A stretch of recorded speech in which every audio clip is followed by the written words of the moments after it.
hamkorlarimizga minnatdormiz. Qadrli do'stlar, bir necha sekundlardan keyin start oladigan mana shu uchrashuvda shubhasiz kuchli jamoa g'alaba qozonsin. Bugun bahs munozaralarni chetga surib qo'yaylik va qiziqarli va chiroyli futboldan zavq olaylik. Bu qarama-qarshilik uzoq yillik tarixga ega.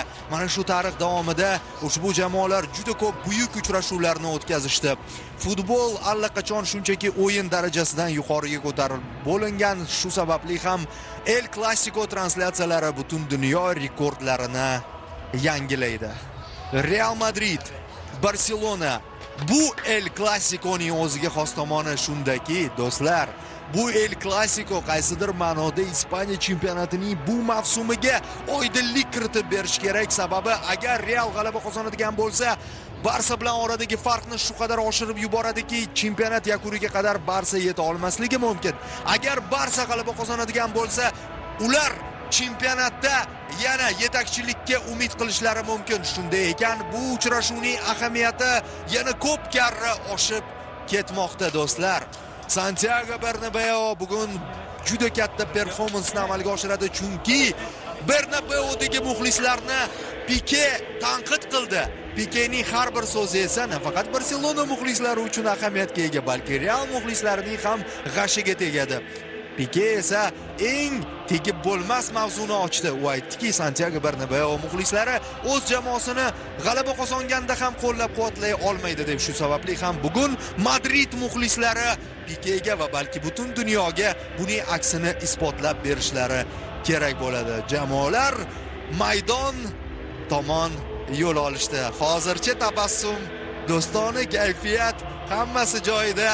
Bir necha sekundlardan keyin esa dahshatli jang boshlanadi. Real Madrid yangi madhiyasi yangramoqda.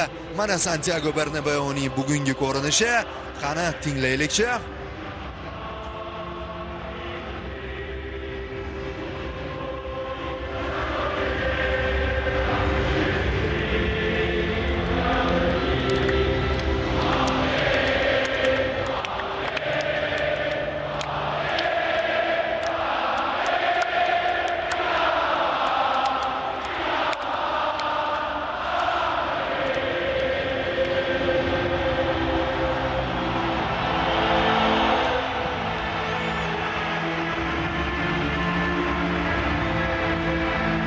Va darhol bizga tarkiblar tanishtirib boriladi. Keling, mana shu ishni hozir bajaramiz, keyin chalg'ishga vaqt bo'lmasligi mumkin. Keylor Navas Real darvozasida 4 ta himoyachi chiziq bo'ylab, markazda Sergio Ramos hamda Nacho, o'ng qanotda Dani Carvajal hamda chap qanotda Marcelo, yarim himoya uchligi 14-Casemiro markazda, sal o'ngroqda 8-Toni Kroos, sal chaproqda Luka Modric 19-raqam ostida va hujum uchligi Cristiano Ronaldo 7, Karim Benzema 9 hamda Gareth Bale 11. Mana Gareth Bale masalasi shubha ostida edi, chunki Bale jarohati bor edi, jarohatini tuzatdi, ammo qanday formada? Bu narsa ko'pchilikni qiziqtirdi. Zinedine Zidane uni asosiy tarkibda tushirdi. Hernandez, Alejandro Hernandez deb aytsak qulayroq bo'ladi menimcha chalg'imaslik uchun. Bugungi uchrashuvni boshqarib boradi. Barselona tarkibi darvozada Marc-Andre ter Stegen, himoya chizig'i. Bu yerda ham 4 ta futbolchi, Barsa bugun 4 ta himoyachi bilan tushmoqda. Samuel Umtiti hamda Gerard Pique markazda, o'ng qanotda Sergio Roberto, chap qanotda esa Jordi Alba. Yarim himoyada Sergio Busquets 5, Andres Iniesta 8 hamda Ivan Rakitic 4. Hujum uchligiga bugun birgina o'zgarish bor. Diskvalifikatsiya tufayli maydonga tusha olmaydigan Neymar o'rniga Paco Alcacer o'ynaydi. 10-raqamda esa Leo Messi, 9 Luis Suarez.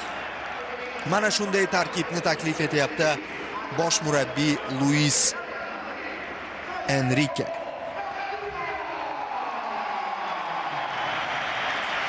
Qadrli do'stlar, uchrashuv boshlanishidan avval marosim tashkil etilmoqda. Men esa mana shu fursatdan foydalanib yana ba'zi bir muhim ma'lumotlarni sizga yetkazmoqchiman. Real Madrid 75 ochko bilan turnir jadvalida peshqadam bo'lib turibdi. Barselonada esa 72 ochko mavjud.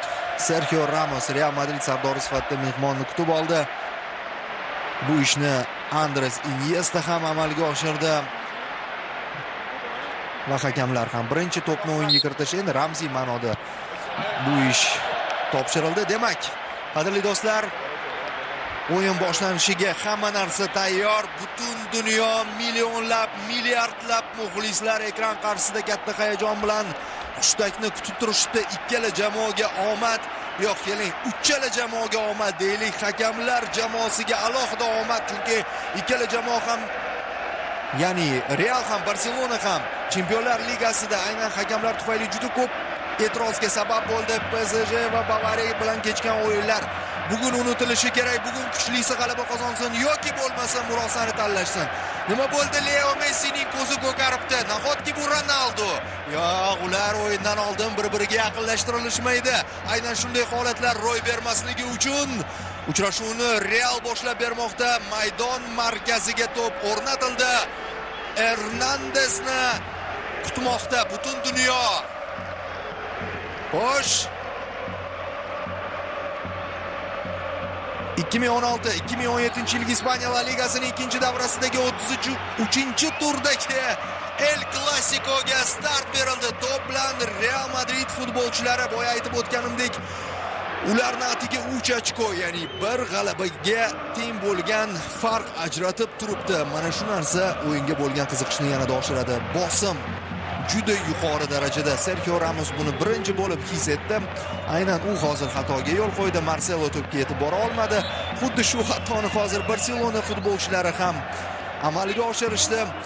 Zidan har doimgidek toshdek qotib mana shu o'yinni kuzatib bormoqda. Albatta kerak paytda u ham emotsiyalarini ko'rsatadi. Enrike har doim ham surprizlar taqdim etishga o'zida kuch topa oladi. Bugun ham bor. Paco Alcacer. Oldingi o'yinlarda Paco yaxshi o'ynadi, lekin El Clasico'da asosiy tarkibda uni balki ko'pchilik kutmagandir. Luis Enrikedan navbatdagi surpriz. Qanchalik o'zini oqlaydi, o'yin ko'rsatib beradi, ammo hayron qoldirgan bo'lishi aniq. Neymarning o'rnida aynan mana shu futbolchi harakat qilishi. Surprise degan bo'lardi hozir Conor McGregor. Butun sport olamida hozir asosiy yulduzlardan biri. U yog'iga davom etmaymiz. U yog'iga o'yinni kuzatamiz. Sergio Ramos o'ng qanotga to'pni yetkazmoqda. Carvajal esa markaz tomon. Ronaldo yiqilmoqda. Hakam penalti belgilamadi. O'ynash kerak. Cristiano davom ettirish kerak. Barselona esa darhol oldinga o'tib ketmoqchi bo'ldi qarshi hujumga, biroq kutib oldi Marcelo. Gareth Bale'ning urinishi. Bugun Bale chap qanotdan joy olgani balki ko'pchilikni hayron qoldirgandir. Bu ham endi Zidanning yurishi. Toni Kroos, Casemiro ofsayd dedi. Marcelo shu sababli ham to'pga intilgani yo'q. Shunday bo'lsa ham sherigiga rahmat dedi. Qani Umtiti va Ronaldo bu nuqtadan aniq ko'rinmadi. To'pga emas, oyoqqa o'ynadi Umtiti. Yana ketidan narigi oyog'i bilan ham ulab qo'ydi ana shu zarbalar seriyasini. Biroq hakam birinchi daqiqaning o'zida penalti belgilashi qiyin albatta. Luka Modric, Ronaldo qanotga Umtitiga to'pni uzatdi. Umtiti esa to'pni maydon tashqarisiga chiqarib yubordi. Start hayajonli, juda ham keskin va bahsli bo'ldi. El Clasico'ning starti qanaqa bo'lishi mumkin? Albatta, baqir-chaqir hakamga qarab kimdir e'tiroz bildiradi, kimdir esa uni yonini oladi. Xullas, oxirgi daqiqalargacha shu tempni saqlab qolishadi jamoalar. Paco Alcacer o'yinga kirishib ketdi. Luis Suarez kurash olib bordi. Luka Modric Kroos bilan qisqa masofada kombinatsiya ijro etishdi. Sergio Ramos maydon egalari sifatida Real dastlabki daqiqalarda to'pga ko'proq egalik qilmoqda. Carvajal, Ronaldo. Carvajalga to'pni qaytarib berdi. Dani Carvajal to'pni uzatmoqda. Zarba beradigan futbolchi yo'q. Ivan Rakitic to'pga birinchi bo'lib yetib keldi. Luka Modric jiddiy bosim ostida qolmoqda Barselona. Real esa oldinga borishda davom etyapti. Modric, Benzema. Ammo bu zarba emas. Benzema shunchaki to'pni to'xtatib qo'ydi. To'p esa maydon tashqarisiga chiqib ketdi. Ofsayd yo'q. Carvajal to'g'ri pozitsiyada turgan edi. Va yana bir bor. Menimcha bu yerda biroz foul bor va hakam shunchaki birinchi daqiqalar bosimi ostida penalti bermadi xolos, balki ko'rgandir ham. Nacho oldinga chiqib kelishga majbur. Ivan Rakitic maydon markazida keskin kurash kechmoqda to'p uchun. Gareth Bale, Marcelo yiqilib tushdi, sakrab turdi. Serxini xato qilishga majbur etdi. O'yin davom etadi. 233 marta ushbu jamoalar o'zaro bahs olib borishgan. Bu barcha turnirlarni hisobga olgan holda hisoblab chiqilgan statistika. 93 ta g'alaba Realda, 91 ta g'alaba Barsada va 49 ta uchrashuvda durang natija qayd etilgan. Bosim ostidan chiqib ketmoqda Barselona va o'zining balki birinchi urinishini amalga oshirishi mumkin. Alba, Iniesta. Ikkita futbolchi qurshovida qolmoqda. Andres Iniesta oldinga borishda davom etyapti. Alba ochilyapti. Carvajal, Toni Kroos, markaz orqali Carvajal, Benzema, Ronaldo qochishga tayyor. Tezligi 7 ushbu to'pni qabul qilishga Ronaldo, Benzema ochilyapti. Ronaldoning zarbasi qizg'andi to'pni. Cristiano hozir Benzemadan. El Clasicolar tarixidagi 3-to'purar hisoblanadi Ronaldo. Birinchi o'rinda Messi, ikkinchi o'rinda Di Stefano va 3-o'rinda Ronaldo.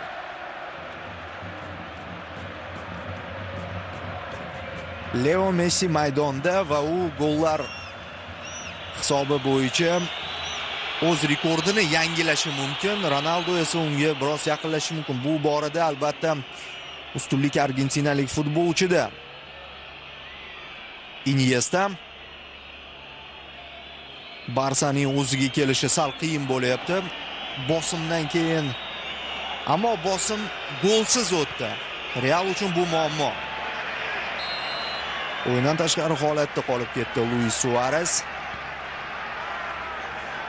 7-daqiqaga yetib keldik do'stlar. 0-0. Mana bu yerda lekin Luis Suarezning qo'li ofsaydda edi. Qo'li esa har doim hisobga olinmaydi. Ya'ni qo'l chiqqanda ofsayd emas. O'yindan tashqari holat bor ekan. Gareth Bale'da o'zi ham shubhalanib qarab qo'ydi hakamga. So'nggi bor ushbu jamoalar La Liganing birinchi davrasida uchrashganda 1-1 hisobi qayd etilgandi. Mana bu yerda ham qarang, deyarli ikkita futbolchi bir chiziqda. Endi bugun ofsaydlar millimetrgacha o'lchanadi ikkala jamoa muxlislari tomonidan.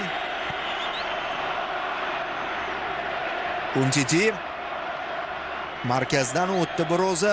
Real erta pressing qo'llamayapti. Bu Realning uslubi emas. O'yinni davom ettirishga imkon beryapti hakam. Luis Suarez esa o'rnidan turishga shoshilmayapti. Ko'kragini ushlayapti. Bugun kostyum kiyib oldi Luis Enrique. Kamdan kam vaziyatlarda uni kostyumda ko'ramiz. Mana bugun El Clasico munosabati bilan bayramona ruhda tashrif buyuribdi. Casemiro Luis Suarez bilan to'qnashgan vaziyat bizga namoyish etildi. Casemiro yana to'p uchun kurash olib bormoqda. Marcelo, Gareth Bale'ning chapga o'tkazilishi qaysidir ma'noda kutilmagan yurish bo'ldi. Ronaldo o'ng qanotda 1-2 marta yaxshi qochdi va Zidan bu qarori bilan hayron qoldira oldi.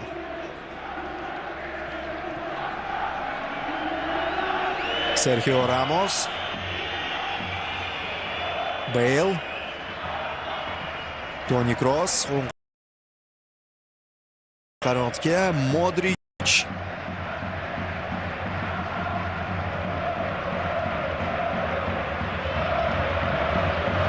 yaxshi to'p uzatilishini ijro etdi Carvajal. Benzema esa to'pni Ronaldoga yetkazishga ulgurmadi.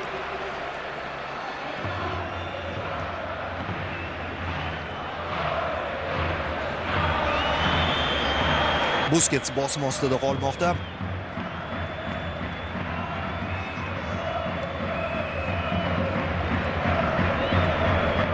Umtiti Real 31 uchrashuvda 23 g'alaba, 6 durang, 2 mag'lubiyat qayd etgan. Barsaning hujumi Paco, Rakitic chap qanotga, Alba, Messi zarba beradigan pozitsiya emas va Messi o'ng oyoqda har doim ham tepmaydi, qulay vaziyat bo'lsagina. Iniesta esa chap oyog'ida tepishi mumkin va aynan shu ishni amalga oshirdi Barselona super yulduzi. Ikkita prezident yonma-yon o'tirishibdi. Bunaqasi ham har doim ham uchramaydi. Bartomeu hamda Perez. Endi Ispaniyada shunday qoida bor. Ikkita klub prezidenti yonma-yon o'tirishi. Lekin ba'zida ularning o'rtasida kimdir o'tiradi. El Clasico'da bu narsaga ko'p bor guvoh bo'lganmiz.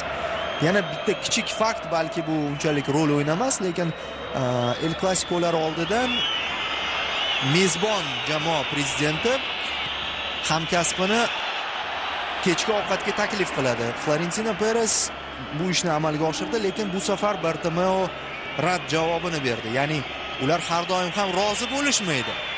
Barsaning hujumi Alba, Suarez zarba tayyorlamoqda va xavfli zarba pastki burchakka to'pni yo'naltirmoqchi bo'ldi. Luis Suarez noaniq. Barselonaning birinchi urinishi.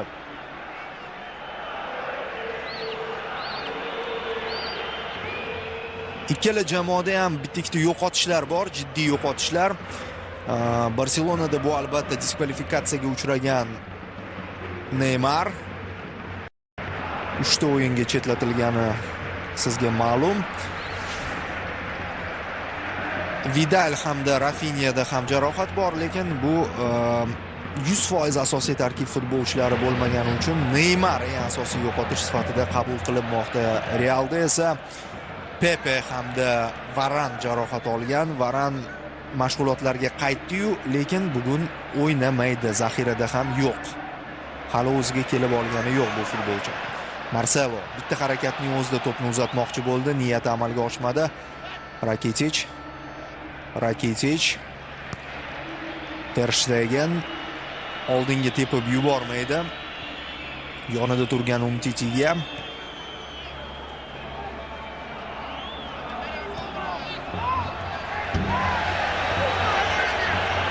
demak, Barsaning mana shu hujum uchligida biroz yo'qotish bor.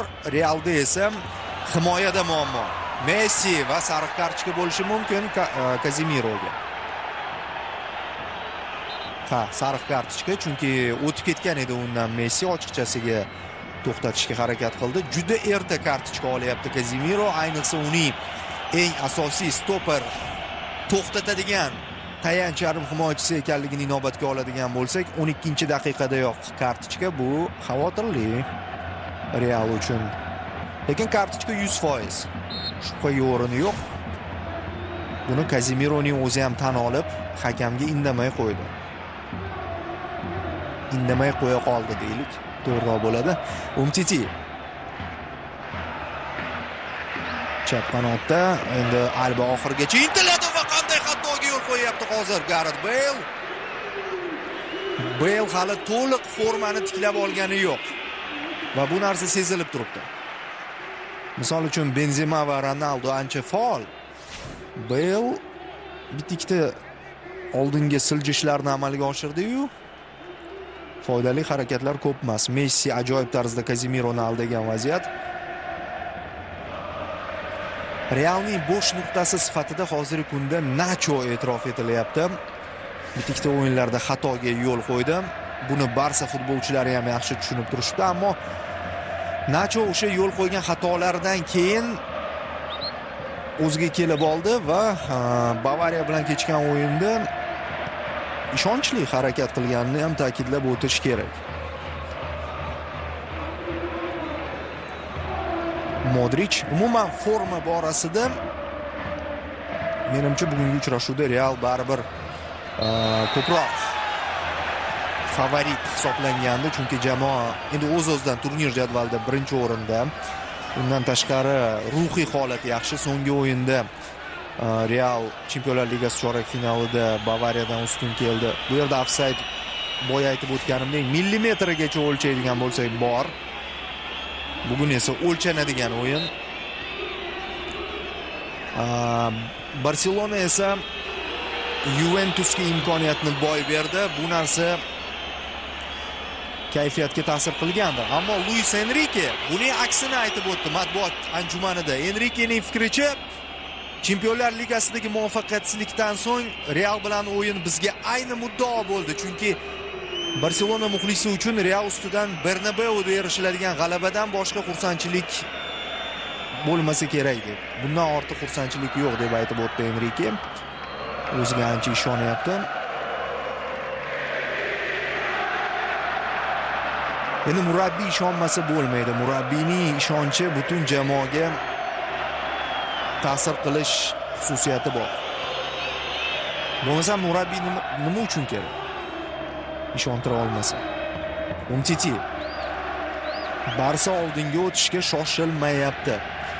Barselona uchun bu hayot-mamot jangi deb bemalol aytishimiz mumkin. Barsa bugun reportaj avvalida aytib o'tganimdek, chempionlik uchun imkoniyatni saqlab qolish maqsadida o'ynaydi. Real esa zaxirasida bitta o'yin bo'lgani uchun baribir bexavotirroq o'ynashi mumkin. Misol uchun Realni durang ham qoniqtirishi mumkin bugungi uchrashuvda.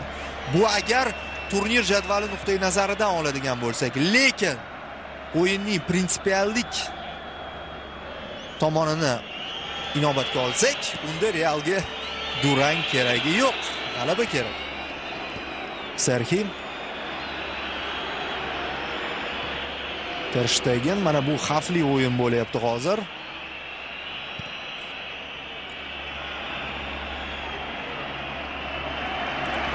Barselona Realning tempi pasayishini kutyapti. Bu narsa sezilib turibdi dastlabki daqiqalardan. Xotirjamlik evaziga chalg'itmoqchi Barsa. Iniesta. Real esa to'xtamayapti. Hozircha to'xtamayapti.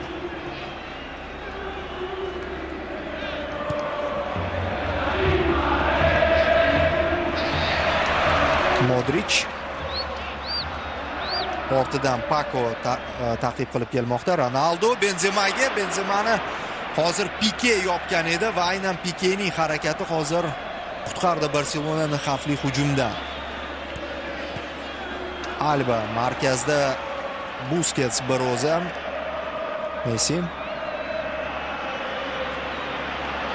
Messi tezlashdi, endi unga tega olmaydi Casemiro va salgina noaniq to'p uzatilishini ijro etdi Leo Messi. Mana bu yerda endi Real hujumga o'tib ketishi mumkin edi. Yana Pique.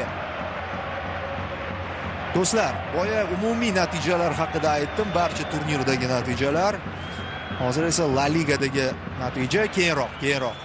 To'p bilan Luis Suarez o'ng qanotga, Serxi Casemiro to'pni to'xtatdi, Kroos, Benzema. O'yindan tashqari holat. Bu yerda ham Pique o'qiy oldi vaziyatni, darhol oldinga qarab yugurdi va Ronaldoni ofsaydda qoldi.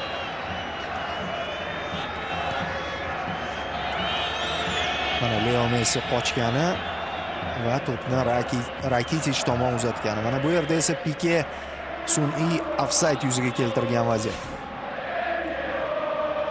Iniesta,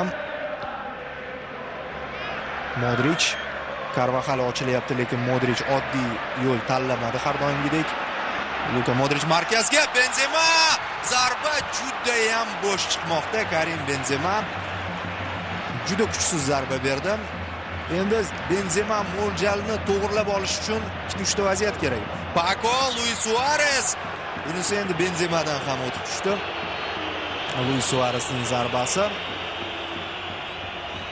La Liga doirasida jamoalar 173 marta uchrashgan, 72 ta g'alaba Realda, 68 ta g'alaba Barselonada, 33 ta durang natija qayd etilgan. To'plar nisbati 281 ga 274.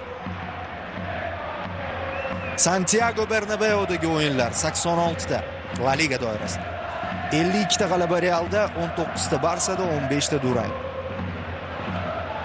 Endi ora-orada jamoalar oldinga bormay turgan vaziyatda shuncha tayyorlab qo'ygan ba'zi ma'lumotlarimni yetkazib olmasam bo'lmaydi. O'yin harorati bu yog'iga oshsa oshadiki, kamaymaydi. Toni Kroos,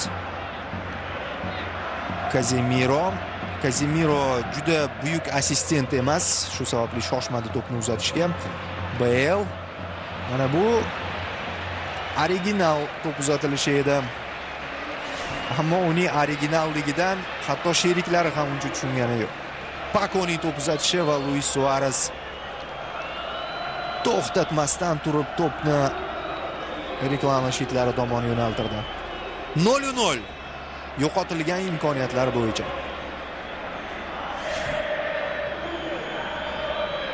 Messi tegmaydi unga Kazemiro, lekin Marcelo tegadi va to'pni olib qo'yadi. Marcelo, Ronaldo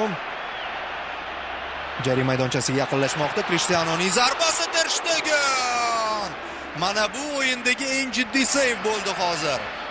Pako Barsa qarshi hujumga ochib, Leo Messining holati yaxshi emas-ku. Yuzi shikastlangan, tishi singanga o'xshayapti Messining. Marcelo bilan boya kurashda qatnashdi. Marcelo yoniga yugurib borib, lekin bu yerda to'pga o'ynadi Marcelo. Faqatgina Marceloning tirsagi Leo Messining yuziga tegdi. Mana to'pga va keyin yuz. Endi nima deyish mumkin? Ikkita futbolchi to'pga intildi. Leo Messi yuzi bilan, Marcelo tirsagi bilan, ammo Marcelo to'pga qarab turib oyog'i bilan o'ynadi. Bilmadim. Juda murakkab vaziyat. El Clasico'da bitta tomonlama yondoshish ham qiyin.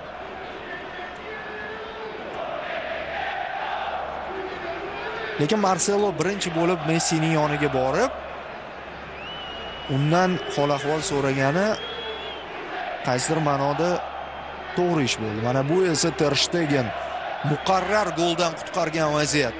Zarba juda ham murakkab edi, qarang. Bevosita Ter Shtegenning yoniga kelganda to'p maydondan bitta sakrab yo'nalishni o'zgartirgandek bo'ldi. Chalg'ib qolmadi Ter Shtegen, to'pni qaytardi.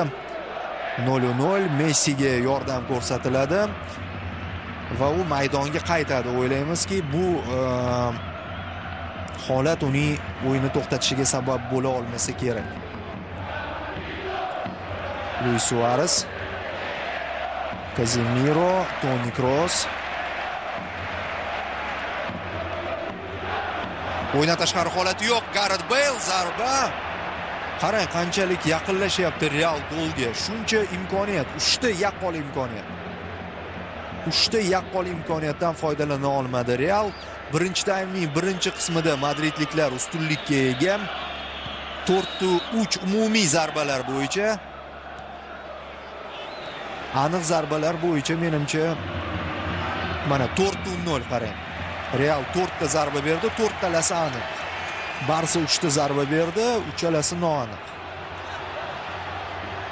Yana Real hujumda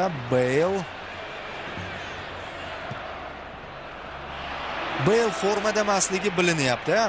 Ko'pchilik Iskoni kutgan edi. Isko bir necha uchrashuvlardagi o'zining mo'jizaviy xatti-harakatlari bilan asosiy tarkibda o'ynash huquqini qo'lga kiritgandi. Yo'q, Zidan o'z uslubiga sodiq qoldi. 4-3-3. Chunki Isko tushsa sal o'zgaradi baribir sxema. Isko Bale kabi qochadigan qanot futbolchisi emas. Leo Messi esa maydonga qaytdi. Og'riq qoldiruvchi vositalar orqali uni menimcha yana tayyorlashdi. Marcelo, Ronaldo tegmasa bo'lardi. Mana bu yerda Gareth Bale'da imkoniyat bor edi. Bugun Ronaldo o'zining qizg'anchiq holatiga qaytdi. Bu mavsum u bu holatdan chiqib ketib turib juda ko'p assistentlik qilayotgandi. La Ligada juda ko'p gollarga assistentlik qildi Cristiano Ronaldo. Va u jamoaning 3-assistenti hisoblanadi. Toni Kroos va Marcelodan keyin. Mana bu yerda ofsayd yo'q edi Gareth Bale. Bu o'yinda esa Ronaldo yana o'zini o'ylashni boshlabdi. Endi tushunsa bo'ladi, bugun El Clasico, bugun boshqa o'yinlarga o'xshamaydigan holat. Bir tomondan Ronaldo har bitta to'pga intilyapti va individual o'ynashga haqli. Yaxshi imkoniyat, Pako. Carvajal qoida buzmagan holda juda xotirjamlik bilan to'pni olib qo'ymoqda.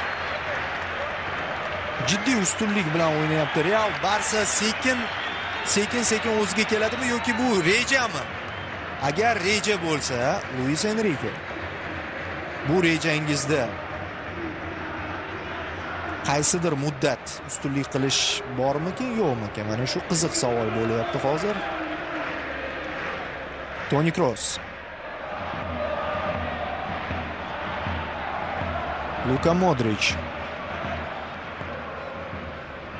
variantlar topa olmadi. Markazda o'z do'sti va sherigini topdi bu Toni Kroos. Sergio Ramos. Standartlar bo'lmadi hali. Standartlar bo'lmadi. Ramosni ko'rib yodimga tushdi o'zi. Hali burchakdan to'p o'yinga kiritilmadi. Jarima zarbalar belgilanmadi. Ancha ehtiyotkorlik bilan o'ynashyapti jamoalar. Luka Modric qo'li bilan o'ynadi. Real futbolchilari juda ko'p sirpanib ketishyapti. Uchrashuv davomida sezayotgan bo'lsangiz, boya Casemiro, keyin Benzema, hozir Modric biroz sirpandi. Bizga esa Ronaldoning zarbasi maxsus texnika yordamida super sekinlashtirilgan holda namoyish etilyapti, turli xil rakurslardan. Yaxshi imkoniyat Realda. Ronaldo oldinga qarab intilmoqda. Benzema.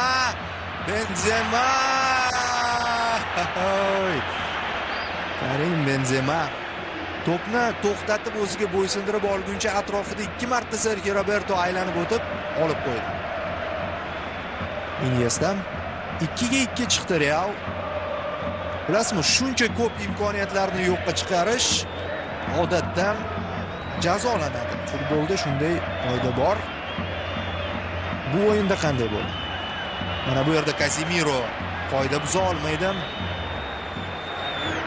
Va Leo Messi o'z ishini oxirigacha yetkazish uchun Casemironing yonida o'ynayapti ko'pincha.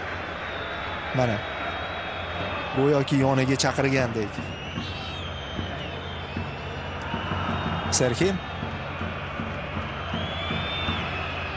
yaxshi uzatgan edi Nacho. Mana bu vaziyatda ishonchli o'ynadi Nacho. Luka Modric bu endi sal ko'payib ketdi Luka Modric ijrosida to'pni o'ziga bo'ysundirish jarayoni. Marcelo. Barsa futbolchilari oddiy vaziyatda ko'p xatoga yo'l qo'yishyapti. Ronaldo, Carvajal, Gareth Bale. Ancha tezkor kombinatsiya. Pikening faol harakati bilan o'z nihoyasiga yetdi. Pike va Ter Stegen hozircha Barselonaning eng yaxshi futbolchilari bu uchrashuvda.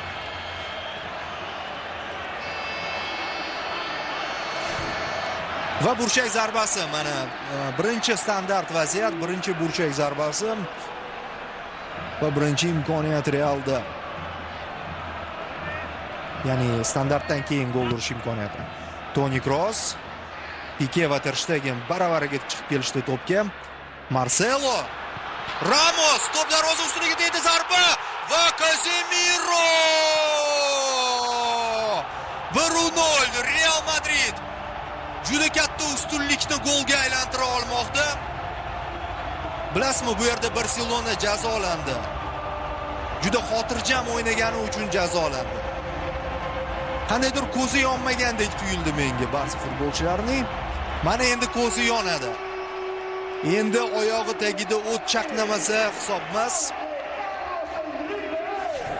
Biz esa tomosha qilamiz. Toni Kroosning to'p uzatishidan so'ng qaytarildi ushbu to'p. Keyinchalik yana bir uzatilishi. Aynan Ramosda ofsayd yo'q. Aynan Ramosda yo'q. Bale'da bor edi. Bale qochib ketdi vaziyatdan. Bale qatnashmadi. Keyinchalik esa to'p darvoza ustuniga tegib Casemiroga kelib tushmoqda. Casemiro zarbada adashmadi. Endi bu vaziyatni chuqur tahlil qilmasak bo'lmaydi, chunki baribir bahslar yuzaga kelishi mumkin. Yo'q, bu yerda bahslashadigan vaziyat emas.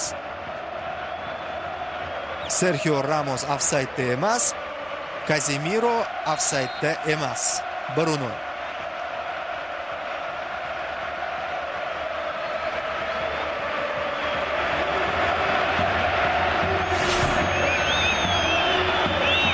Realning goli Barsani uyg'otmasa bo'lmaydi.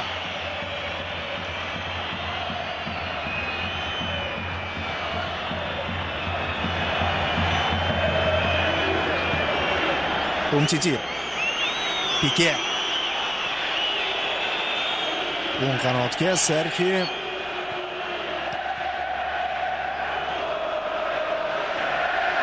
Ivan Rakitic.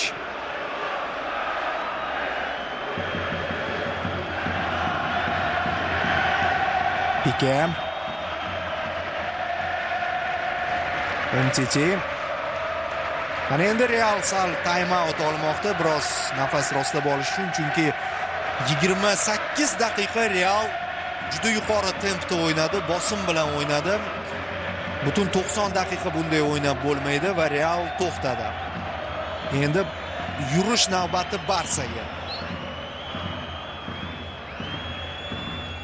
Serxi. Pike.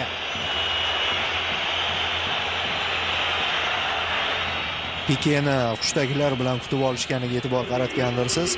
Endi Pike bunday holatga ko'p duch keladi, chunki o'z ijtimoiy tarmoqdagi chiqishlari bilan bunga erishgan va bu haqda savol berilganda Pike aytganki, Santiago Bernabéudagi xushtaklar deysizmi? Bu menga xuddi simfoniyadek huzur bag'ishlaydi dedi. Ana shunday xarakterga ega. Alba.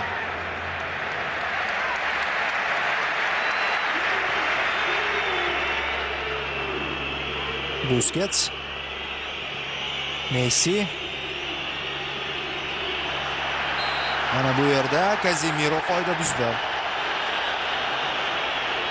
Juda qo'pol o'ynamadi-yu, lekin sekingina Leo Messini chalib yiqitdi.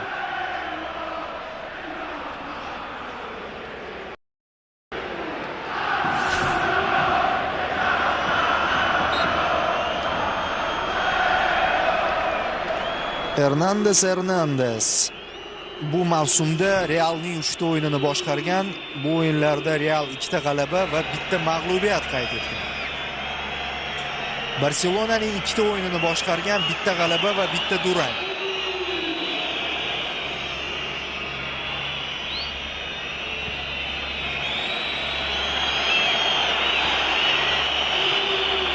Iniesta.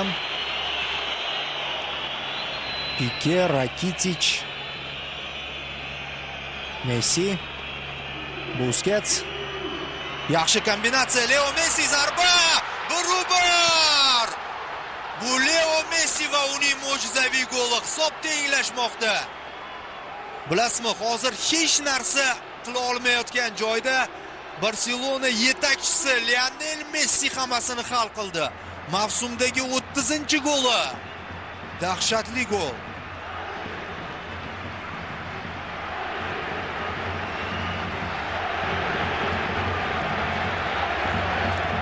Darhol Ronaldo ko'rsatilishini qarang.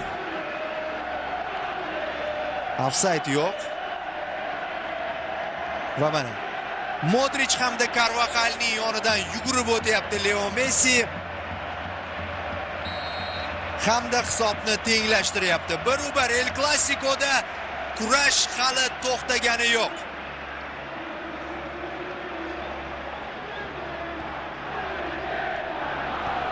Bu golning ulkan ahamiyati shundan iboratki, Barsaning o'yini chiqmayotgan edi. Ronaldoning munosabati. Bugun Messi ko'zi ko'kargan, tishi singan holatda. Ammo mana shunday dengiz qaroqchisini eslatadigan holatda ham ko'zi ko'karib, tishi singan Messi ham o'sha qaroqchidek xavfli raqib uchun. 1-1 34-daqiqa. Real to'xtab qolgani uchun qaysidir ma'noda javob zarbasini qabul qildim.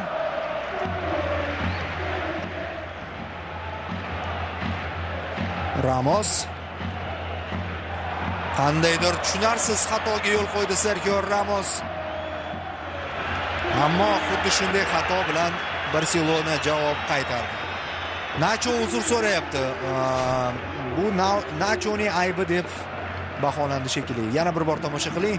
Bu yerda nafaqat Leo Messining harakati, menimcha kombinatsiya ham chiroyli chiqdi. To'p o'tkazib yuborilishi.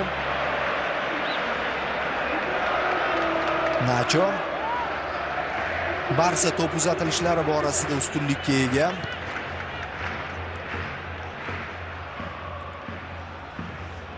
Sergio Ramos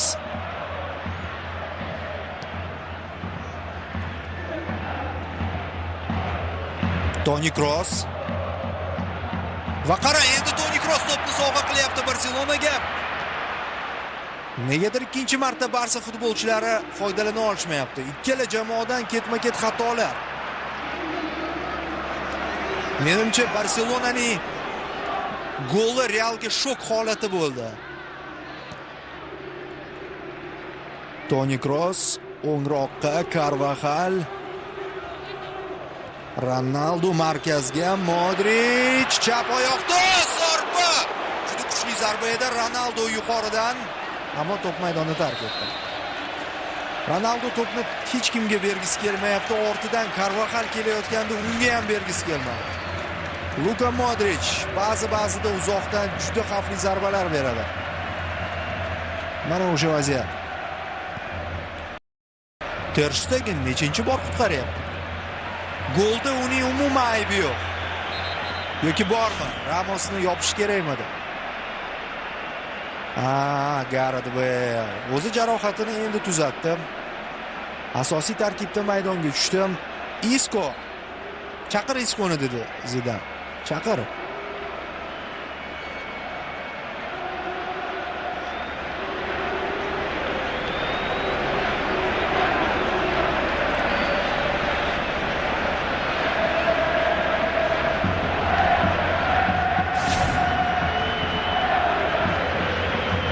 Yana bir bor tomosha qilamiz bu Realning goli. Mana shu yerda bormi yo'qmi Ter Stegenning xatosi? O'zingiz baho bering.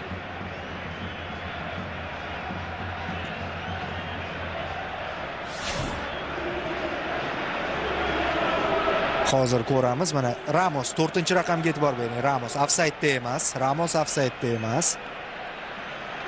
Bo'ldi. Bahs munozara yo'q bu yerda. Hech qanday bu yerda bahsga o'rin yo'q. Mana bu yerda ham hech qanday bahsga o'rin yo'q. Qarang, Carvajal ulgurmadi yoki penaltidan cho'chidi.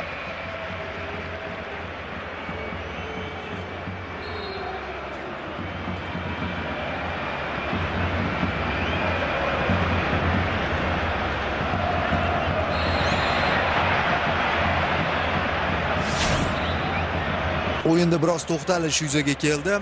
Gareth Bale qaytdimi yo'qmi? Menimcha hali qaytgani yo'q. Ofsaydlar bo'yicha 4-1. Yo'q, qaytmaydi Bale bugungi uchrashuvda. O'rniga Isco, katta ehtimol bilan Isco tushadi. Iniesta hozir Real 10 kishi bo'lib o'ynab turadi, chunki hali Realning zaxira futbolchilari maydonga tushishga tayyor emasdi.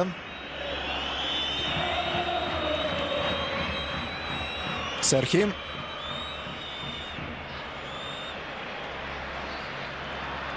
Benzema,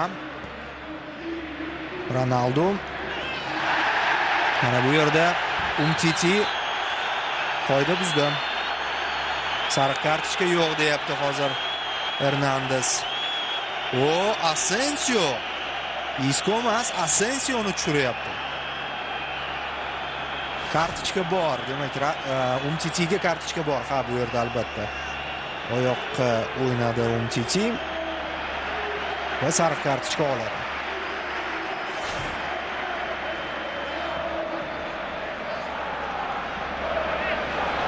Kartochkalar bo'yicha 1-1. Hisob o'yinda 1-1. Asensioni tushirdi Zidan. Qoyil.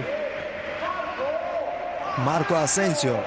Demak, Zidanga qanotlar kerak. Qanotlar kerak Zidanga. Bale o'rniga Asensio qochadigan futbolchi. Isco boya aytib o'tdim. Isco shunchaki maydonga tushib Balening o'rnini egallamaydi. Isco maydonga tushib butun sxemani o'zgartiradi. Shu sababli ham sxemani o'zgarishiga Zidan qarshi.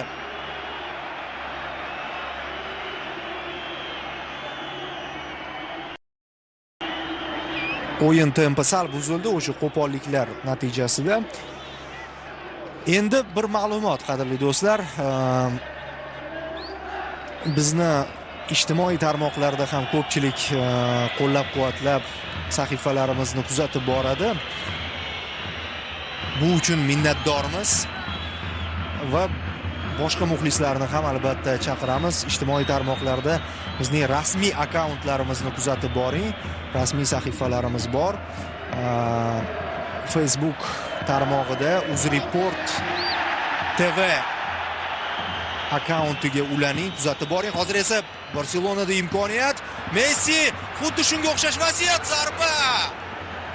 Bu safar zarba noaniq. To'p tegdi deyapti Messi.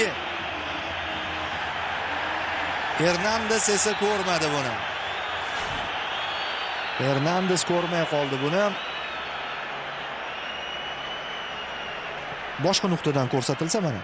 Mana tegibdi-yu to'p, tegibdi. To'p tegibdi albatta. Ko'rmadi Hernandez. Demak, Facebookda UzReport TV sahifasi, rasmiy sahifamiz, doimiy hamma yangiliklar berib boriladi. Hamda Telegram tarmog'ida ham UzReport TV kanalimiz bor. O'shanga ulanib kuzatib boring. Va shu o'rinda bir ikkita fake akkauntlar, ya'ni soxta akkauntlar ham paydo bo'lgan. Telegramda ham, Facebookda ham. Ularga ulanmang. Bu yerda ma'lumotlar to'g'ri emas. Biz bilan birga barcha yangiliklarni kuzatib boring do'stlar. 42-daqiqa 1-1. Andres Iniesta. Serxi.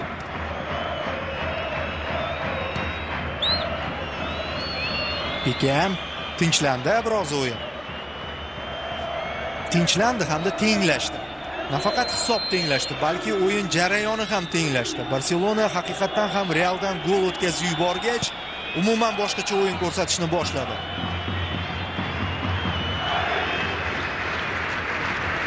Iniesta. Umtiti.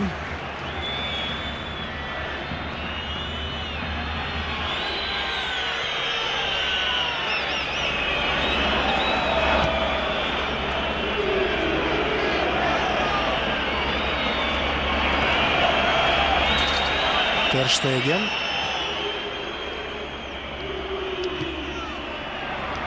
Toni Kroos. Marcelo. Karim Benzemaga atalgan edi bu to'p, lekin Benzema ulgurmadi to'pni qabul qilishga. Barselona qarshi hujumda Iniesta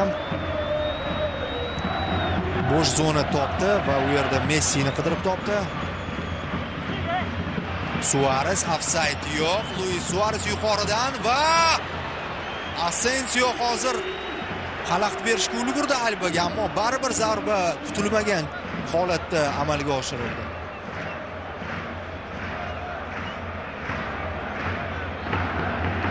Toni Kroos. Real birinchi taymning ikkinchi qismida avvalgidek faol emas. Modric, Kroos, Nacho, Ronaldo orqaga qaytishga majbur. O'yin qoidasi buzilmoqda. Busquets hamda Casemiro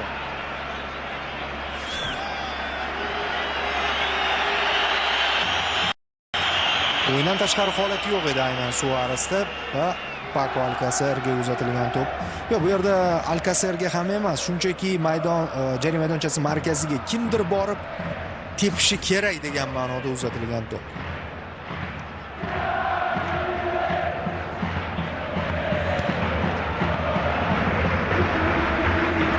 Nacho.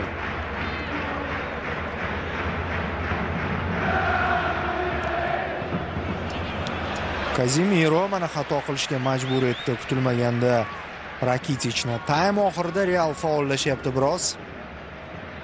Ronaldoning maydondagi harakat dinamikasi namoyish etib berildi bizga ham. Modric. Ispan hakamlari ko'p vaqt qo'shishmaydi-yu, lekin birinchi taymga qo'shilishi kerak, chunki boya Bale almashtirilayotganda vaqt o'tdi, anchagina vaqt ketdi.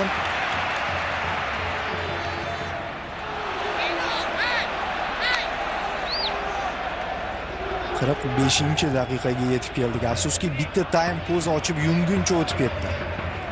Voqealarga boy bo'ldi. Ikkita gol ko'rdik.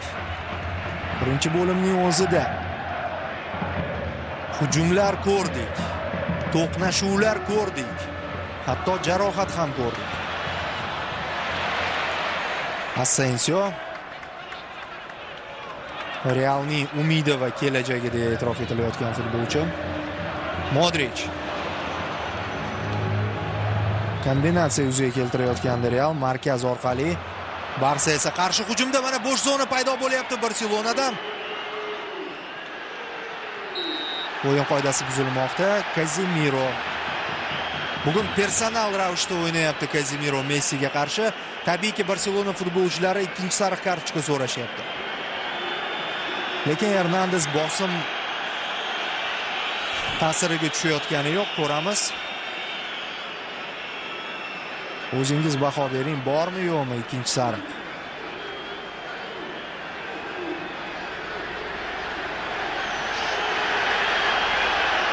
Ikkinchi sariq deb so'rayapti Messi. Bilasizmi?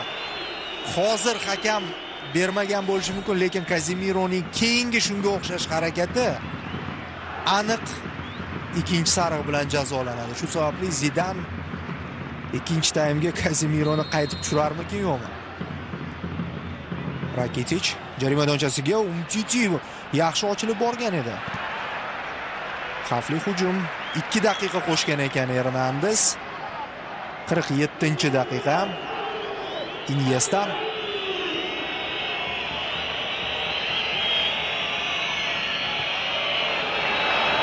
yarim daqiqa qolmoqda. Barselona hujumda Nacho. Nacho jarohatmi? Hozir Real zaxirasida himoyachi yo'q umuman. Markaziy himoyachi demoqchiman. Markaziy himoyachi yo'q. Oyoq qayrilib ketdi. Chempionlar Yevropa ligasida xuddi shunday tarzda oyog'i qayrilib Zlatan Ibrahimovich butun mavsumga va balki ancha undan ham uzoq muddatga safdan chiqdi. Nacho o'yini davom ettira olar ekan, sal oyog'i og'rigandan keyin o'ziga kelib oldi va so'nggi hujum. Barselonada taymni gol bilan tugatish imkoniyati mavjud. Ivan Rakitich va yaxshi imkoniyat, qanday qilib hozir bo'sh darvozaga gol ura olmadi Leo Messi. Keylor Navas to'pga chiqib kelishda xatoga yo'l qo'ydi. Hozir u hakamga murojaat qilyapti, qoida buzildi deb. Luis Suarez biroz hozir ko'rasiz mana. Hop, tirsagi bilan sekingina Navasni turtib yuborgan ekan, lekin baribir nima bo'lgan taqdirda ham gol urilmadi. Hakamga bosim va yana hakamga bosim. To'g'ri, Kazemiro sariq kartochkasi bo'la turib foul ishlatyapti va Barselona futbolchilari e'tiroz bildirishga haqqi bor, ammo El Clasicoda hakam 10 marta o'lchab keyin kartochka ko'rsatadi. Kazemiroga eng oxirgi kechirish imkoniyati taqdim etib, ya'ni o'tib ketdi, bo'ldi, imkoniyat qolmadi. Do'stlar, asabiy, qizg'in, harorati eng yuqori darajadagi taym guvohiga aylandik. El Clasicoda boshqacha bo'lishi mumkin emas. Tanaffus, uzoqlashmang ekranlaringizdan. Suhbatni birozdan keyin davom ettiramiz.